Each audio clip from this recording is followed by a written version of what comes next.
Now, the back and forth over government's plan to reduce the wage bill has been ongoing for months, with several assurances that no jobs will be lost as part of IMF conditionalities. Well, those assurances have not been exactly truthful, as it is emerging that government may be forced to lay off workers if the economy continues to slow down. Finance Minister Seth Terkper explains if the economy becomes deficient, some public sector workers may lose their jobs. This, he says, is part of the civil service reforms to manage the wage bill. So, which is which? Downsizing, laying off workers? What exactly is the truth? And why has it taken so long to communicate this to Ghanaians? This is today's big story with me, Stephen Ent.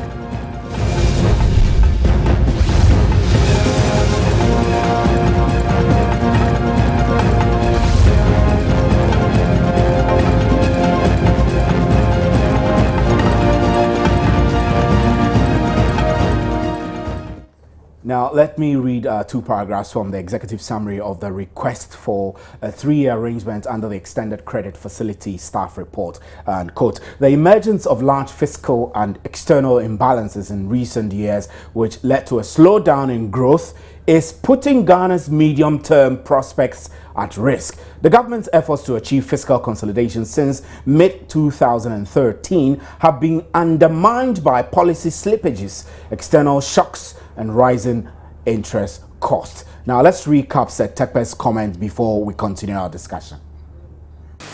Just as private sector restructures, to take care of the welfare of its employees, to make sure that the organization is working effectively. So, civil service reforms is not something which we must view as a one-time event. In fact, it is something which you have to be doing, and therefore you can compare restructuring in this instance, reforms in this instance to the restructuring which private sector does on a continuous basis. Depending on the global, many big banks today are restructuring, and it's affecting their employees. So that's a phenomenon. You can go back to all of Ghana's programs with the IMF. You see the word net freeze or a variation of it in all the programs that we have had. Why? Because there's a right size for the civil service, which itself is part of the reforms. This is something which we were discussing at Takoradi. How many budget directors do I need? One. How many deputies do I need? More than one. But what functions are they going to perform? If I determine that I need a budget, I need somebody to do budget planning, to oversee execution, and to oversee which relates with the controller. How many deputy director positions? And if I define them to be 3 or 4, do I, for the sake of employment and filling up public service, recruit 10 instead of 5? These are all the reforms, measurement of the functions and the descriptions. So we are saying that when we have done all this, then if the right size of the civil service is 500,000 people, right? In order not to exceed that 500,000, the Public Services Commission, Office of Head of Civil Service, must monitor the numbers and know who is living in GES, who is living in Ministry of Agric, and who is coming in order that you are not taken unawares. Because Ministry of Agric need 10 extension officers, they recruit 10 extension officers. When the number of people exiting, may be 15, but the sectors from which the exits are taking place have also taken on 15. You have exceeded, your limits for the civil service immediately by 10, because you are not monitoring what is going on in between. That has implications for the budget. It has overruns, because once you recruit, they must be paid. So this is what civil service reforms is all about. The public service will grow when the economy grows, and the public service can be efficient also to perform, better. So civil service reforms start from the recruitment, job description, promotion, whatever, the basis, the rules, the guidelines, so that you don't have one public servant thinking that his or her colleague has been favored only because he's close to the minister or to the chief director. There must be a basis for that promotion. There must be a basis for transfer, so that favoritism and others don't come in. When you have rules, then many of these over the years, because we used to have an establishment secretariat which has become ineffective or extinct, because we no longer have one civil service. We want to restore this, but mainly in electronic platform, so that when you do it electronic, shouldn't that teacher, when recruited, enter the application online, and when the approval is given, electronically real time, the controller who is here receives the information, rather than snail pace, mails traveling, manually. Today, admissions in universities, visa applications and whatever are all done online. In fact, many of us check our bank balances and others online. So we must move the civil service also in that direction. Right, that was rather a long soundbite there. Let's get onto the telephone line quickly and speak to Dr. Mark Esibe, who is MP for New Drabing South and also a ranking member of the Finance Committee. Good evening, sir, and thanks for your time. Yeah, good evening, but I'm not a ranking member. The ranking member would be Dr. Kutose. Okay. Sorry for the wrong description of yourselves, but let's quickly lump into our discussions for today. The focus of this extended credit facility arrangement, one of it is restraining the wage bill and other primary spending while making space for priority spending. There are many who have been expecting the government to come out clearly to tell us whether public sector jobs will be at risk as a result of the IMF conditionality. So does it now strike you as too late, or rather late than never, that Finance Minister is saying there is that possibility? Yeah, I'm not surprised, because we have been saying this for some time now, that this whole idea of staff rationalization can be equated to staff retrenchment. Now, the minister for the first time is saying that we have to determine the right size of the civil service. Now, that suggests to me that the size of the civil service is not right. And if the size of the civil service is too large, it would mean some workers would have to be laid off. That's the only way you can justify this statement from the minister, that we have to determine the right size of the civil service. Now, whenever you go into an IMF program, as we have in this 3-year extended credit facility, what happens is that there are some conditions which we call conditionality. And as with any loan agreement, you have to satisfy the conditions set out in the agreement. Part of one of the conditions is that there should be staff rationalization, which we call retrenchment. Secondly, there's a freeze. There's a freeze on hiring in the public sector, except essential staff in the health and education areas who come in only to replace retiring staff. So there's a freeze on hiring in the public sector. This idea of streamlining the wage bill, if you don't get rid of some of the workers, how do you streamline the wage bill? You can't reduce salaries. You cannot put a freeze on raises. You have to keep on giving cost of living adjustments. So the only way out is to lay off workers, and we have said this time and again. So I'm not surprised that the minister today sort of admitted that the right size of the civil service has to be determined. So, under the circumstance, I know that when people work and they feel their jobs are threatened, they might get agitated some way or the other. But these are realities that we cannot run away from. If government is to rein in the huge wage bill and also strengthening the fiscal position, these job losses, if the economy continues to slow down, are imminent, and they're realistic, aren't they?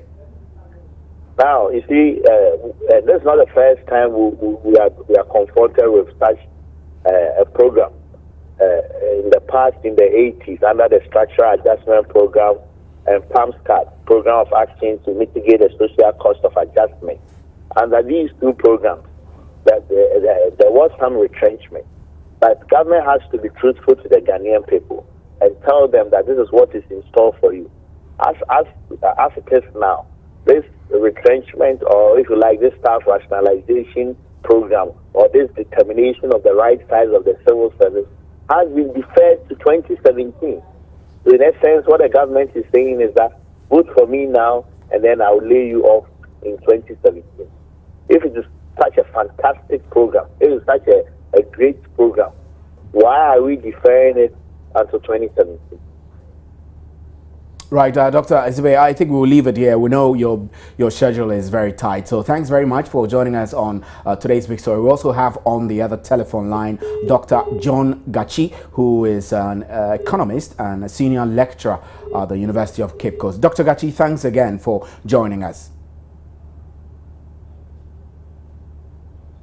Right, I think we've lost Dr. Gachi, who joined us on the line. But so if you've just joined us, we are discussing the possibility, the prospects that jobs might be lost as part of IMF conditionalities. This has been ongoing back and forth for several months, with government giving several assurances that no jobs will be lost. I mean, among the things government have told us is the fact that ECG is not for sale, but we do know now that ECG will be partly privatized in order to make it more efficient in its revenue mobilization and things like that as part of the IMF conditionality. So we're speaking to Dr. Marcus Ibe, who is MP for New Jabing South, who believes that government had not been entirely truthful with its position on the possibility of job losses. Dr. Gachi is back on the line. Dr. Gachi, good evening and thanks for your time.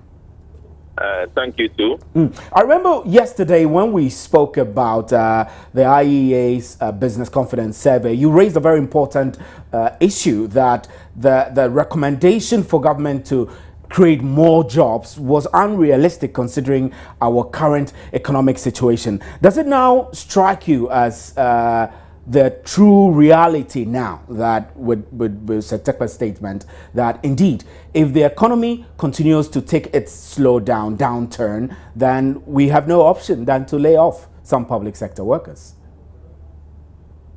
Well, that is the very reason why I was stating that the recommendation was not realistic given the times in which we are. The times in which we are demand that problems should be fixed. We should engage in macro stability.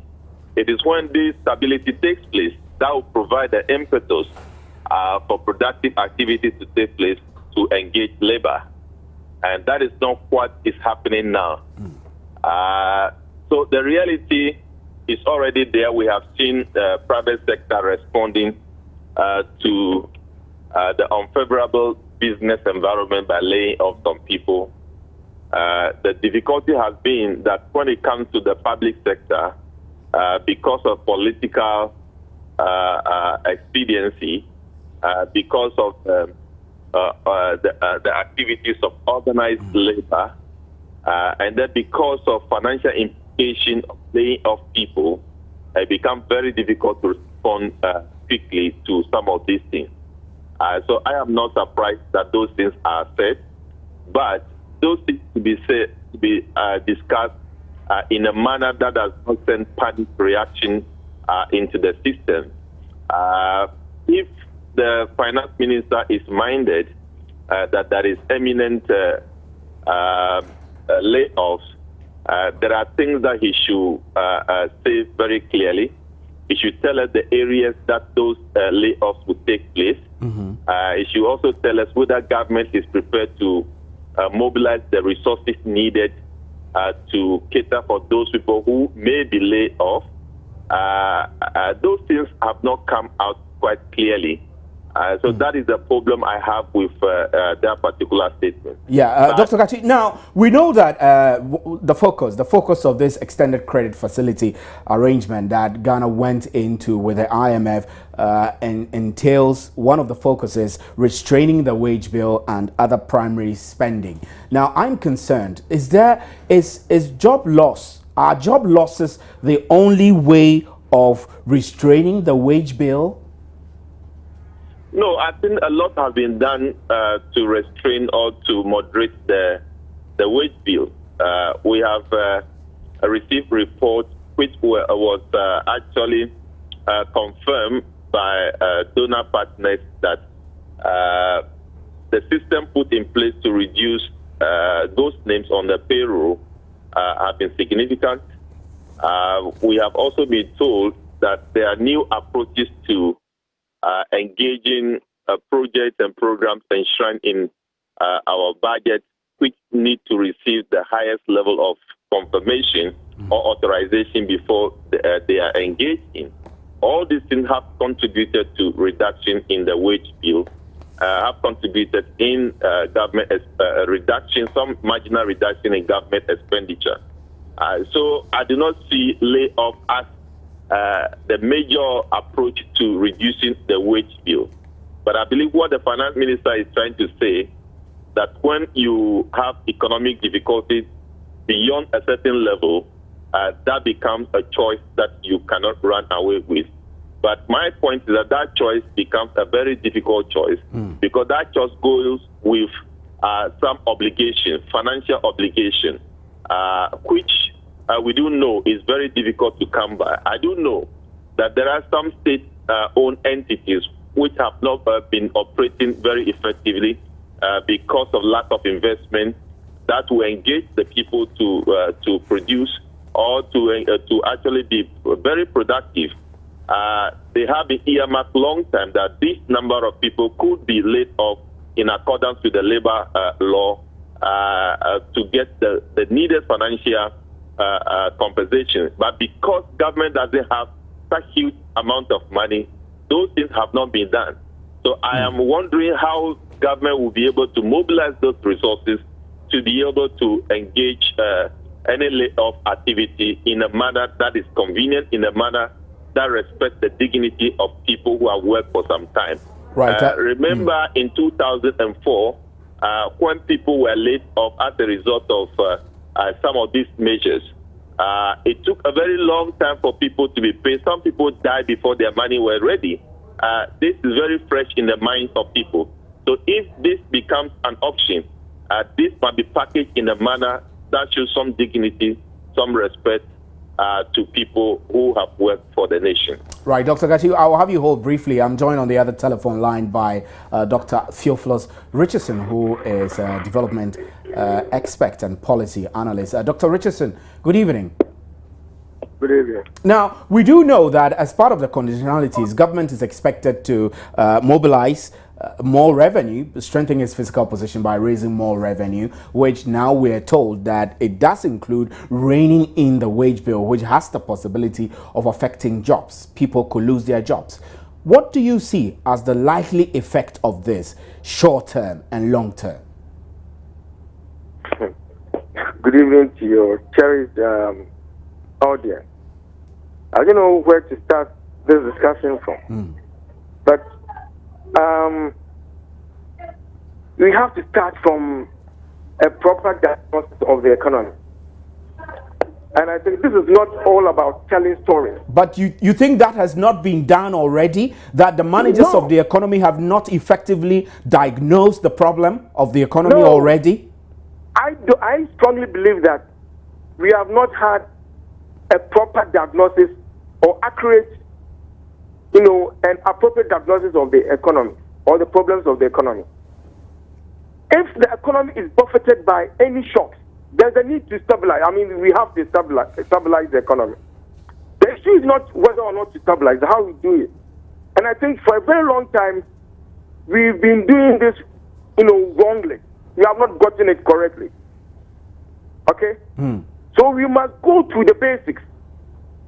And we must be humble to accept our shortcomings.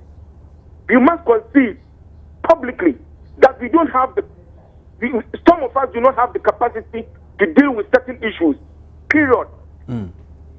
Rather than, the economy is about the lives of human beings.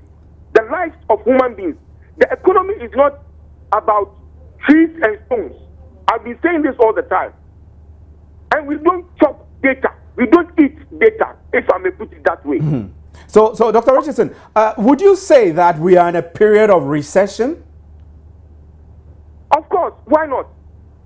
We are experiencing, what does recession mean? There has been decline in output.